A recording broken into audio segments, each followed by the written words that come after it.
Good afternoon बच्चों, आगे वाला टॉपिक चालू कर रहे हैं। अपना एक थर्ड चैप्टर है बच्चों, है ना। अब मेरी बात सुनो प्लीज। अपना ये चैप्टर कौन सा है? Time of supply.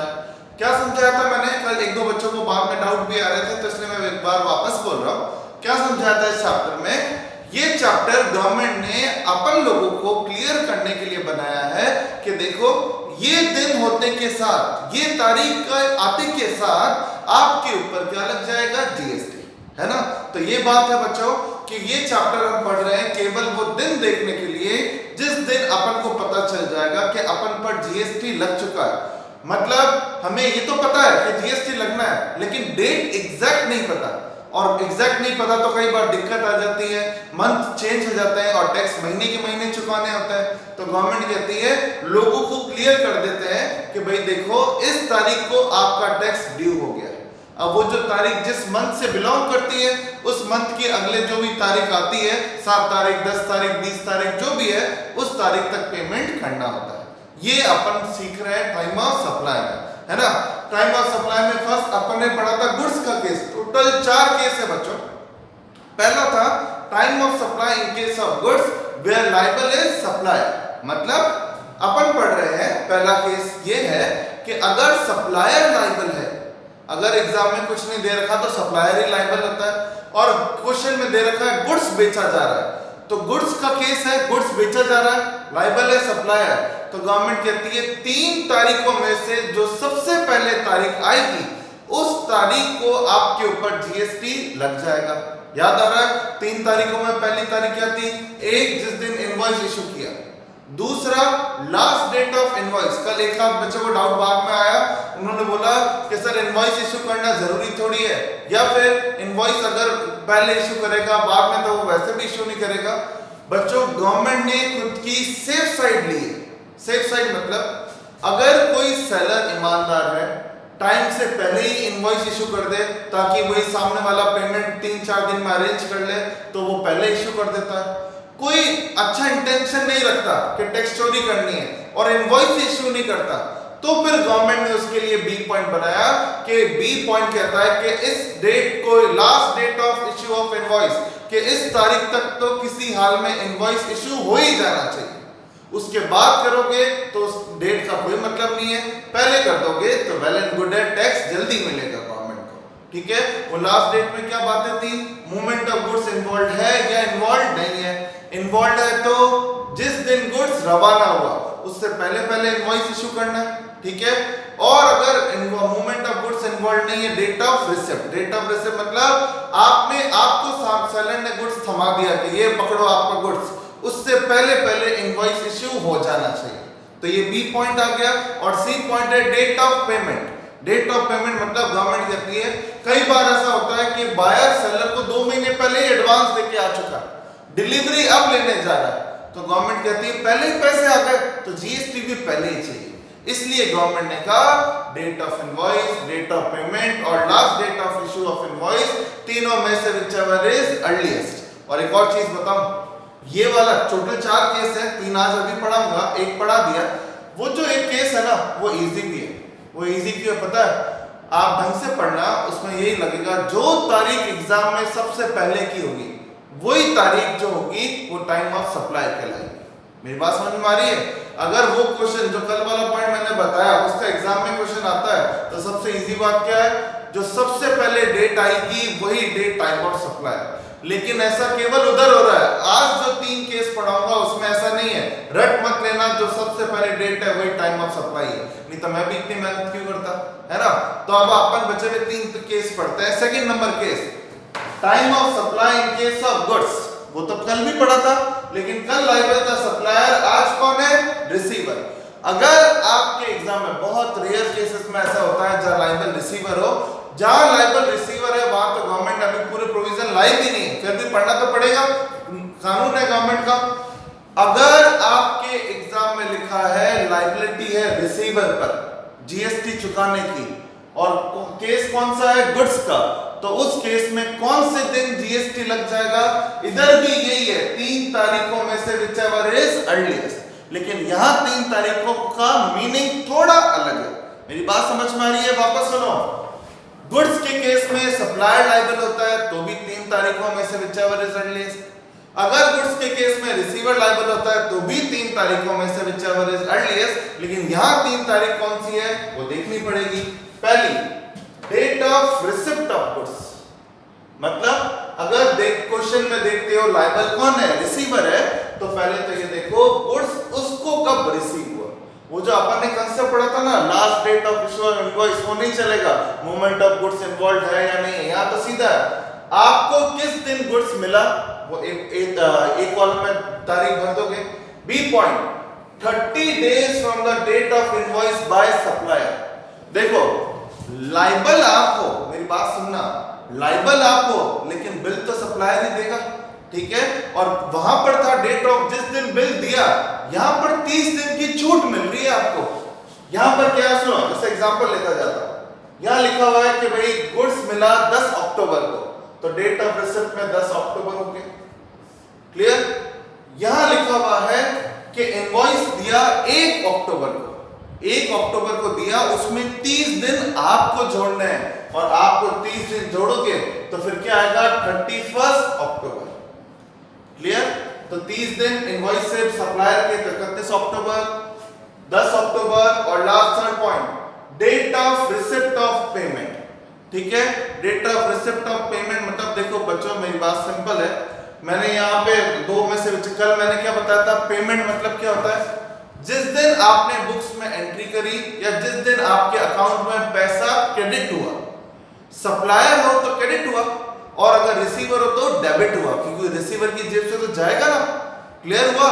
तो फिर मैं बार बार यहाँ लिख नहीं रहा, यहाँ भी दो एक चीज है, रिसीवर ने अपनी बुक्स में एंट्री कब करी, फॉर एग्जांपल यहाँ एंट्री करी 15 सितंबर और 20 सितंबर को पेमेंट डेबिट हुआ, तो दोनों में से whichever is earlier 15 सितंबर, तो 15 सितंबर को डेट ऑफ रिसिप्ट आ गई, 31 अक्टूबर 30 दिन में जोड़ने से आ गए, और गुड्स का मिला 10 अक्टूबर।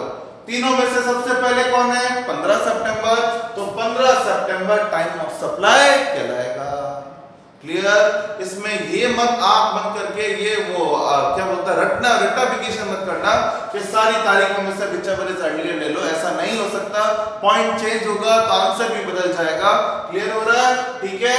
तो वापस बोल रहा हूं, एग्जाम में देखा गुड्स परचेज सेल का केस है, लायबल रिसीवर है, तो उस केस में कौन सी तारीख होगी, 3 में से whichever is earliest, जिस दिन गुड्स रिसीव हुआ, ठीक है, जिस दिन इनवॉइस इश्यू हुआ उसके 30 दिन, और जिस दिन पेमेंट किया, और पेमेंट किस दिन किया तो कैसे माना जाता है, बुक्स में एंट्री करी या अमाउंट बैंक से डेबिट हुआ, whichever is earlier, क्लियर।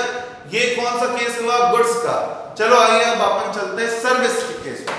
अगर एग्जाम में लिखा हुआ है सर्विस का टाइम ऑफ सप्लाई बताओ, तो उसमें भी दो बात है, या तो सप्लायर लायबल है या कौन लायबल है, जीएसटी पे करने के लिए रिसीवर। अब बात आती है सर रिसीवर कब लायबल होता है, तो 2 क्लास पहले ही अपन ने चैप्टर पढ़ा है रिवर्स चार्ज, बहुत बड़ा चैप्टर था। रिवर्स चार्ज में अपन ने बहुत सारी जगह पढ़ा है कि लायबल सप्लायर की जगह कौन है, रिसीवर। तो अगर रिवर्स चार्ज लग रहा है तो रिसीवर लायबल होगा, और अगर रिवर्स चार्ज नहीं है फॉरवर्ड चार्ज है तो कौन लायबल है, सप्लायर, ठीक है। यहाँ 3 में से नहीं, यहाँ 2 में से whichever is earlier लेंगे, 3 में से whichever is earliest लिए ही है। सर्विस में आप थोड़ा रख सकते हो कि 3 की जगह 2 में से whichever is earlier है। तो चलो पढ़ते हैं क्या है ये। सर्विस के केस में सप्लायर लायबल है, मतलब अपन का केस लेता हूं मैं हूं सप्लायर, आप हो रिसीवर, और अभी लायबल मैं हूं। तो उस केस में गवर्नमेंट मेरे को क्या बोलती है, ढंग से सुनना, गवर्नमेंट बोलती है या तो तुमने कोर्स कंप्लीट होने के बाद 30 दिन में इनवॉइस बच्चों को दे दिया, या कोर्स कंप्लीट होने के बाद बावजूद अभी तक 30 दिन भी निकल गए तो भी इनवॉइस इशू नहीं किया। इसका मतलब गवर्नमेंट ने मेरे ऊपर एक जिम्मेदारी थोपी है। गवर्नमेंट ने मेरे को क्या बोला, जैसे ही कोर्स कंप्लीट हो जाए किसी भी हाल में 30 डेज में बच्चों को बिल पहुंच जाना चाहिए। मान लीजिए अगर मैं एग्जांपल हूं, यहां आता रहा हूं, अगर मैं बोलता हूं कि 1 जुलाई को मेरा कोर्स, 30 जून को मेरा कोर्स कंप्लीट हो गया, 30 जून को मेरा कोर्स कंप्लीट हो गया, तो किसी भी हाल में मुझे 30 जुलाई से पहले इनवॉइस इशू करना है। अगर मैं पहले कर देता हूं, बच्चों कल भी किसी ने डाउट पूछा, मैं वापस क्लियर कर रहा हूं, कोई बुराई नहीं है। इनवॉइस जितना पहले इशू करो, गवर्नमेंट तो और खुश है, अरे अगला सामने वाला टैक्स एडवांस दे रहा है, बढ़िया ना, ठीक है। अभी बात ये है, गवर्नमेंट ने लास्ट डेट दे रखी है, काम खत्म होते ही 30 दिन में इनवॉइस दे देना। तो आप एग्जाम में 2 पॉइंट आ सकते हैं। आपके एग्जाम में लिखा हुआ आएगा सर्विस कंप्लीट 30 जून को ही, तो अब 30 जून को सर्विस कंप्लीट हुई, तो फटाफट आप अपना दिमाग लगाओगे, क्या इनवॉइस 30 जुलाई तक दे दिया या नहीं दिया।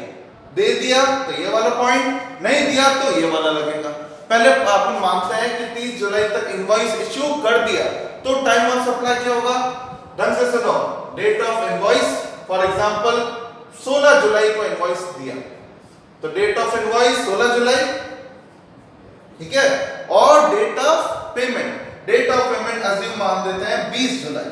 पेमेंट मतलब वही बुक्स में किस दिन एंट्री करी या किस दिन अमाउंट बैंक में क्रेडिट हुआ, विच एवर इज अर्लियर, तो दोनों में से जो तारीख थी अर्लियर वो थी मान लो 20 जुलाई। इनवॉइस कब इशू किया, 16 जुलाई, तो दोनों में से विच एवर इज अर्लियर, 16 जुलाई जो होगी उसको क्या माना जाएगा, टाइम ऑफ सप्लाई।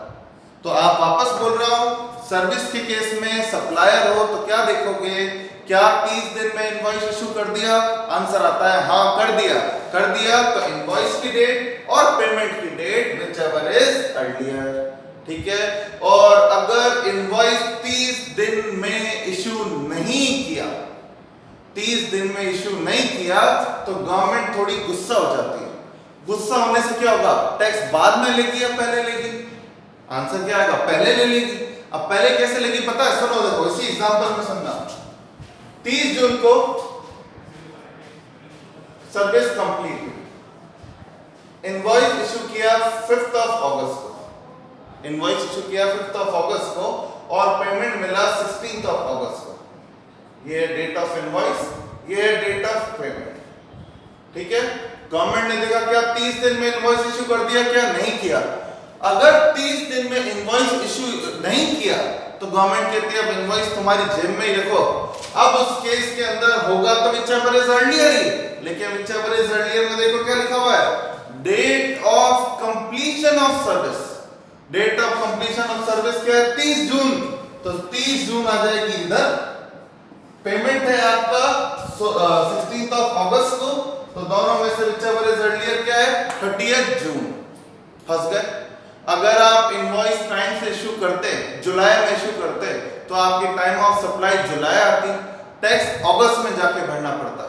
लेकिन अब आपकी टाइम ऑफ सप्लाई जून आ गई, टैक्स जुलाई में ही भरना पड़ेगा अगर इनवॉइस टाइम पे इशू नहीं करते।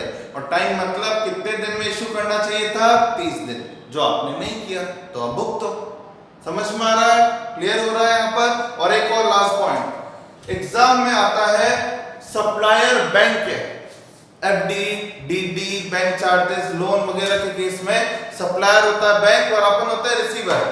बैंक्स को काम थोड़ा ज्यादा रहता है, तो गवर्नमेंट ने कहा यार बैंक वालों के लिए 30 दिन थोड़ा कम है। तो अगर एग्जाम में बैंक का क्वेश्चन आए तो फिर बस याद रखना जो भी कैलकुलेशन होगी वो 30 से नहीं 45 डेज से होगी। मतलब बैंक वाले 45 डेज में इनवॉइस इशू कर सकते हैं, ठीक है, समझ में आ रहा है। तो फिर याद रखना 30 डेज नॉर्मल लोगों के लिए और 45 days in case of bank. Clear, ठीक है। अब लास्ट पॉइंट एक और बचा, वो क्या है, time of supply in case of service where liability is upon the receiver. या लायबल सप्लायर की जगह कौन है, रिसीवर। तो अब मेरी बात सुनो, रिसीवर मतलब रिवर्स चार्ज लग रहा है। गुड्स के केस के अंदर रिसीवर को मिले थे 30 days from the date of invoice और date of receipt of goods और डेट ऑफ पेमेंट। यहां गवर्नमेंट ने टाइम थोड़ा दिया है ज्यादा, यहां गवर्नमेंट कहती है 60 days from the date of invoice by supplier. मतलब सपोज करो ट्यूशन की फीस पर रिवर्स चार्ज लगता है, रिवर्स चार्ज लगता है मतलब टैक्स मैं नहीं आप दोगे, और अगर मैं दे रहा था तो मेरे लिए तो था इनवॉइस की डेट, और आप दे रहे हो तो आपके लिए गवर्नमेंट ने क्या बेनिफिट किया है, मैंने जिस दिन आपको मेरा बिल दिया कि ये लो मेरा बिल, मेरा फीस इतनी हुई, उसमें 60 डेज ऐड कर दोगे। 60 डेज ऐड किए, फॉर एग्जांपल 1 जुलाई है तो 1 जुलाई में 60 दिन ऐड किए, वो हो जाएगा 60 days from the date of invoice, और कंपेयर तो हमेशा इससे होगा ही होगा। सेकंड क्या है, date of payment. Date of payment मतलब आपके अकाउंट में जिस दिन पैसा डेबिट हुआ या आपके ने जिस दिन बुक्स ऑफ अकाउंट्स में एंट्री करी, दोनों में से earlier date, date of payment, चारों के अंदर एक तो पेमेंट डेट आई रही है, कंपेयर किससे करना है, ध्यान रखना है।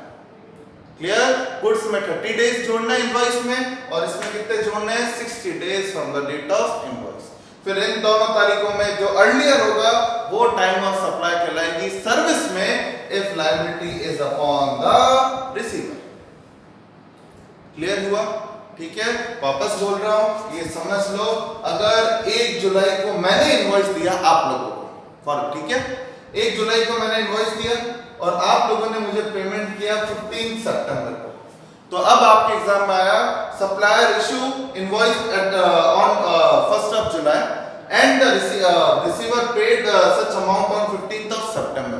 Determine time of supply where liability is upon the receiver. जैसे ये लाइन लिखी हुई है तो क्या करोगे, 1 जुलाई को मैंने आपको इनवॉइस दिया, इसमें 60 डेज जोड़ो, 60 डेज जोड़ोगे तो ये शायद आएगा 29 अगस्त। 29 अगस्त आया तो 29 अगस्त और 15 सितंबर व्हिचएवर इज अर्लियर, 29 अगस्त जो होगी वो टाइम ऑफ सप्लाई कहलाएगी। और इसी में अगर क्या बोलते हैं उसको लिखा हुआ था सप्लायर लायबल है तो 60 डेज जोड़ने की बजाय 1 जुलाई आ जाती है। समझ में आ रहा है? तो ये मैं आपको खूब सारे क्वेश्चन देने वाला हूं, वो क्वेश्चंस करो आप, ठीक है। इसके बाद फिर अपन आगे चलते हैं। अब ये टॉपिक खत्म नहीं हुआ, और भी कई पॉइंट इसमें बाकी है। क्लियर?